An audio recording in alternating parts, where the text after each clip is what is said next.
The most dangerous thing you can do with your anger isn't expressing it, it's trying to eliminate it completely. Because when you do that, you're cutting off communication with the wisest part of yourself. But before we dive deep into this revolutionary understanding of anger that could completely transform your relationship with this misunderstood emotion, I need you to do something for me right now. Hit that subscribe button and give this video a like, because what I'm about to share with you about Jung's groundbreaking insights into anger is going to challenge everything you've been taught about managing your emotions. We live in a culture that has declared war on anger. From the moment we're children, we're taught that anger is bad, that good people don't get angry, that spiritual people transcend anger, that successful people control their anger. We're told to count to 10, to take deep breaths, to think positive thoughts, to practice gratitude, to meditate our anger away. The entire emotional wellness industry is built on the premise that anger is a negative emotion that needs to be managed, controlled, or eliminated. But Carl Jung, the brilliant Swiss psychiatrist who revolutionized our understanding of the human psyche, discovered something that turns this entire approach completely upside down. After decades of working with patients, after analyzing thousands of dreams, after exploring the deepest layers of human consciousness, Jung came to a startling realization. Your anger isn't a problem to be solved, it's a message to be understood. This insight didn't come easily to Jung. In fact, it emerged from his own intense personal struggles with rage and fury. During his famous confrontation with the unconscious, Jung experienced periods of such intense anger that he feared he might lose control completely.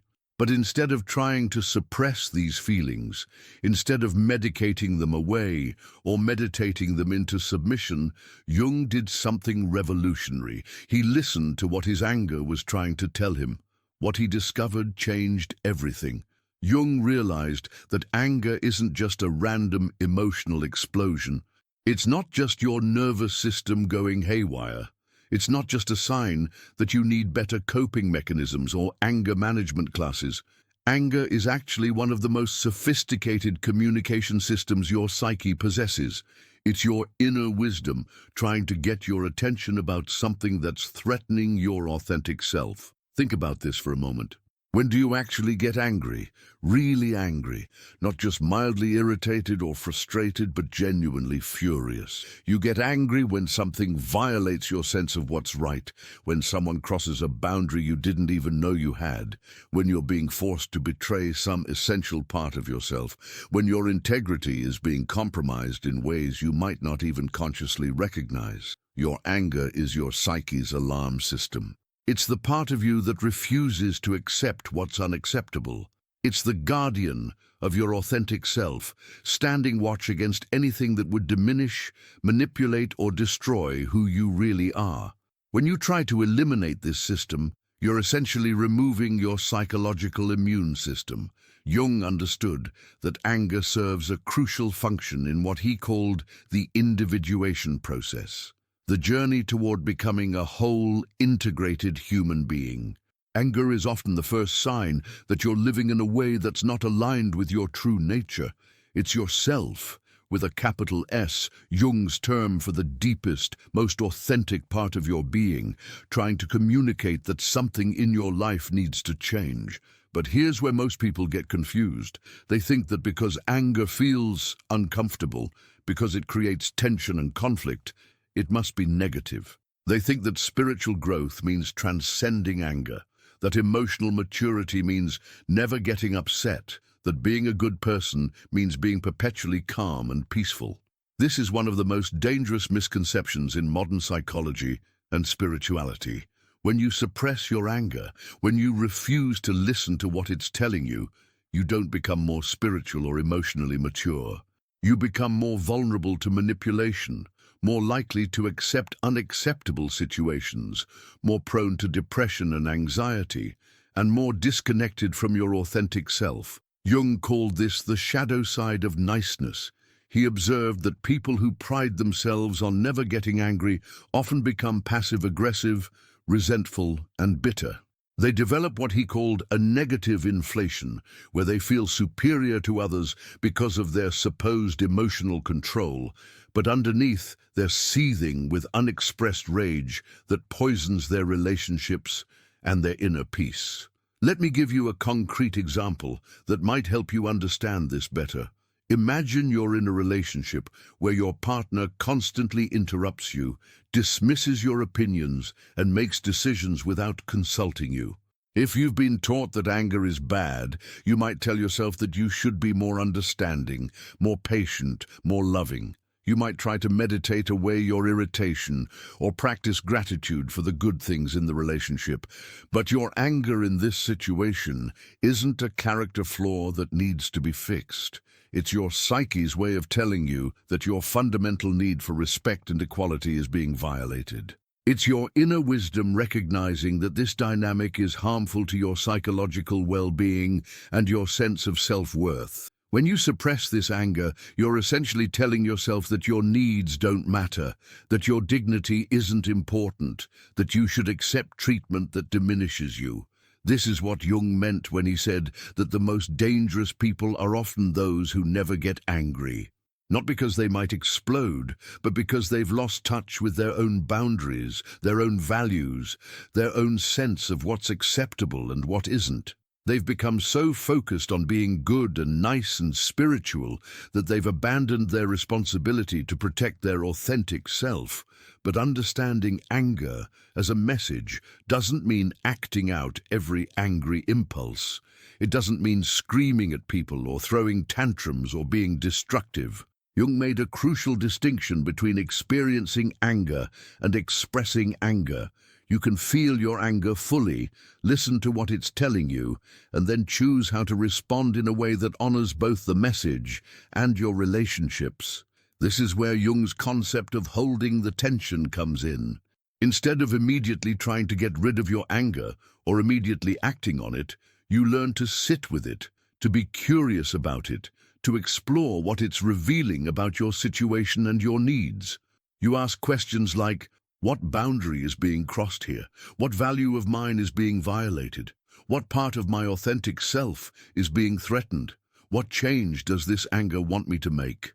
When you approach anger this way, something remarkable happens. Instead of being controlled by your anger or suppressing it until it turns toxic, you develop what Jung called a conscious relationship with it. You become able to use your anger as a source of information and energy rather than being overwhelmed by it or cut off from it.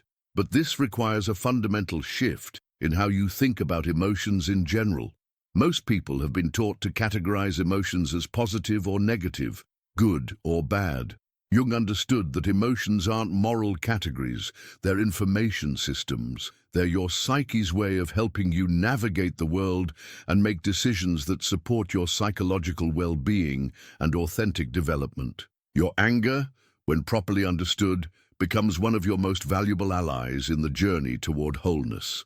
It helps you identify when you're betraying yourself, when you're accepting less than you deserve, when you're allowing others to treat you in ways that damage your self-respect. It gives you the energy and motivation to make necessary changes, to set appropriate boundaries, to stand up for what matters to you.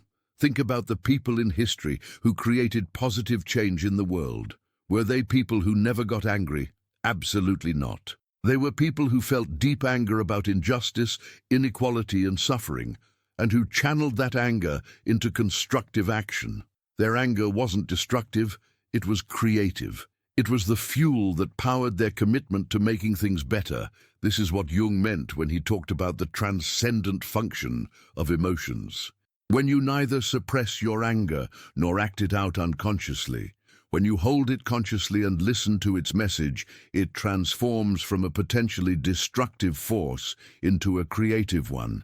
It becomes the energy that helps you create a life that's more aligned with your authentic self. But learning to work with anger this way requires practice and patience. It requires developing what Jung called the capacity for conscious suffering, the ability to feel difficult emotions without immediately trying to escape them or act them out. It requires learning to tolerate the discomfort of not knowing exactly what to do with your anger while you're figuring out what it's trying to tell you. And this brings us to one of Jung's most profound insights about anger. It's often not really about the immediate situation that triggered it. Your anger is frequently a messenger from your unconscious, carrying information about patterns, wounds, and needs that go much deeper than whatever just happened to set you off. When you get disproportionately angry about something small, when your reaction seems bigger than the situation warrants, that's usually a sign that your anger is trying to tell you something important about a larger pattern in your life. Maybe that small slight reminded your unconscious of all the times you've been dismissed or overlooked. Maybe that minor boundary violation triggered memories of more significant betrayals. Maybe that moment of disrespect activated a deep wound around your sense of worth and dignity. Jung called this phenomenon the constellation of a complex. A complex is an autonomous cluster of thoughts, feelings, and memories organized around a particular theme or wound. When a complex gets activated, you don't just react to what's happening now, you react to everything that's ever happened that felt similar. Your anger becomes a messenger, not just about the present moment, but about unresolved issues from your past that are still affecting your life. This is why anger management techniques that focus only on controlling the immediate emotional response often fail. They're treating the symptom instead of listening to the message. They're like taking pain medication for a broken bone without setting the bone properly. The pain might go away temporarily, but the underlying problem remains unaddressed. Jung understood that real healing happens when you can trace your anger back to its source, when you can understand what wound it's trying to protect, what need it's trying to meet, what part of your authentic self it's trying to defend. This requires what he called a descent into the unconscious, a willingness to explore the deeper layers of your psyche where these patterns and wounds are stored. But here's what makes this process so challenging. Most people are terrified of their own anger because they've been taught that it makes them bad people. They've internalized messages that anger is sinful, destructive, unspiritual, or dangerous. So when anger arises, instead of getting curious about it, they immediately go into shame and self-criticism. They tell themselves they shouldn't feel this way. They should be more evolved. They should have better control over their emotions. This shame about anger creates what Jung called a vicious cycle. The more ashamed you are of your anger, the more you suppress it. The more you suppress it, the more it builds up pressure in your unconscious. The more pressure builds up, the more likely you are to either explode inappropriately or turn the anger inward against yourself in the form of depression, anxiety, or self-destructive behaviors. Jung observed that many of his patients who struggled with depression were actually dealing with anger that had been turned inward. They were so afraid of their anger, so convinced that feeling angry made them bad people, that they redirected all that energy against themselves. They became angry at themselves for being angry, creating a double bind that kept them trapped in cycles of self-attack and emotional numbness. This is why Jung emphasized the importance of what he called the moral function of anger. Anger isn't just an emotional reaction, it's often a moral response to situations that violate your values, your sense of justice, your understanding of how people should treat each other. When you suppress this moral anger, you're not becoming more spiritual or evolved. You're abandoning your responsibility to stand up for what's right. Think about the anger you feel when you see injustice, when you witness someone being mistreated, when you encounter cruelty or callousness. This anger isn't a character flaw, it's your conscience speaking. It's your sense of justice and compassion responding appropriately to situations that should make any decent person angry. When you try to transcend this kind of anger, you risk becoming indifferent to suffering, disconnected from your moral compass. But Jung also understood that not all anger is created equal. He distinguished between what he called ego anger and self-anger. Ego anger is reactive, defensive, and usually about protecting your image, your pride, or your position. It's the anger you feel when someone doesn't give you the recognition you think you deserve, when your plans are disrupted, when things don't go your way. Self-anger, on the other hand, is protective of something deeper and more essential. It's the anger you feel when your core values are violated, when your authentic self is being suppressed or attacked, when you're being forced to betray your integrity. This kind of anger carries wisdom and moral authority. It's connected to your deepest sense of who you are and what matters to you. Learning to distinguish between these two types of anger is crucial for developing a healthy relationship with this emotion.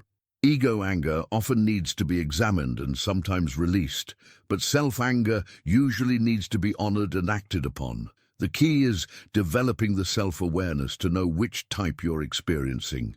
Jung also discovered that anger often carries creative energy that can be channeled into positive action.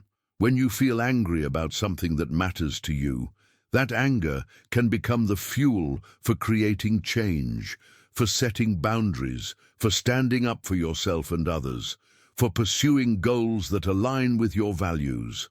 Many of the greatest achievements in human history have been powered by anger about injustice, inequality, or suffering.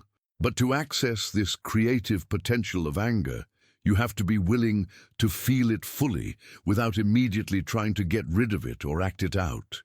You have to develop what Jung called the capacity for active imagination with your emotions, the ability to dialogue with your anger, to ask it what it wants, what it's trying to protect, what action it's calling you to take. This might sound strange, but Jung encouraged his patients to actually talk to their emotions as if they were separate beings with their own wisdom and perspective. You might ask your anger, "What are you trying to tell me? What do you need me to understand? What boundary do you want me to set? What change do you want me to make? What are you trying to protect in me?" When you approach anger this way, you often discover that underneath the heat and intensity, there's a deep love for something valuable that's being threatened. Your anger about being mistreated is actually love for your own dignity. Your anger about injustice is actually love for fairness and equality. Your anger about betrayal is actually love for trust and loyalty. This is what Jung meant when he said that every emotion contains its opposite. Within anger, there's love. Within fear, there's care for something precious. Within sadness, there's appreciation for what's been lost. When you can see through the surface emotion to the love underneath, you can work with that emotion more skillfully and compassionately. So how do you actually start developing this kind of conscious relationship with your anger? How do you begin to hear the messages it's trying to send you? First, stop trying to get rid of your anger immediately when it arises. Instead of reaching for anger management techniques or trying to think your way out of it, give yourself permission to feel it fully. Notice where you feel it in your body, what thoughts accompany it, what images or memories it brings up. Second, get curious about your anger instead of judgmental. Ask yourself, what is this anger trying to protect? What value or boundary is being violated here? What does this anger want me to understand about my situation? What action might this anger be calling me to take? Third, look for patterns in what triggers your anger. Do you consistently get angry about certain types of treatment, certain kinds of situations, certain behaviors from others? These patterns often point to core wounds or values that need your attention and protection. Fourth, practice expressing your anger in healthy ways that honor both the message and your relationships. This might mean having difficult conversations, setting clearer boundaries, making changes in your life, or taking action to address situations that consistently trigger your anger. Fifth, work on healing the deeper wounds that your anger is often trying to protect. If you consistently get angry about being dismissed, you might need to work on healing wounds around feeling unseen or unvalued. If you get angry about being controlled, you might need to explore issues around autonomy and freedom. Remember, the goal isn't to become someone who never gets angry. The goal is to become someone who can receive the wisdom that anger offers while choosing consciously how to respond to that wisdom. Your anger is not your enemy. It's one of your most important allies in the journey toward becoming who you really are. This is your invitation to stop fearing your anger and start listening to it. To stop suppressing this vital part of your emotional intelligence and start honoring the messages it brings. Your anger has been trying to tell you something important about your life, your relationships, and your authentic self. Are you finally ready to listen? If this resonates with you, let me know in the comments about a time when your anger was actually trying to protect something important in you.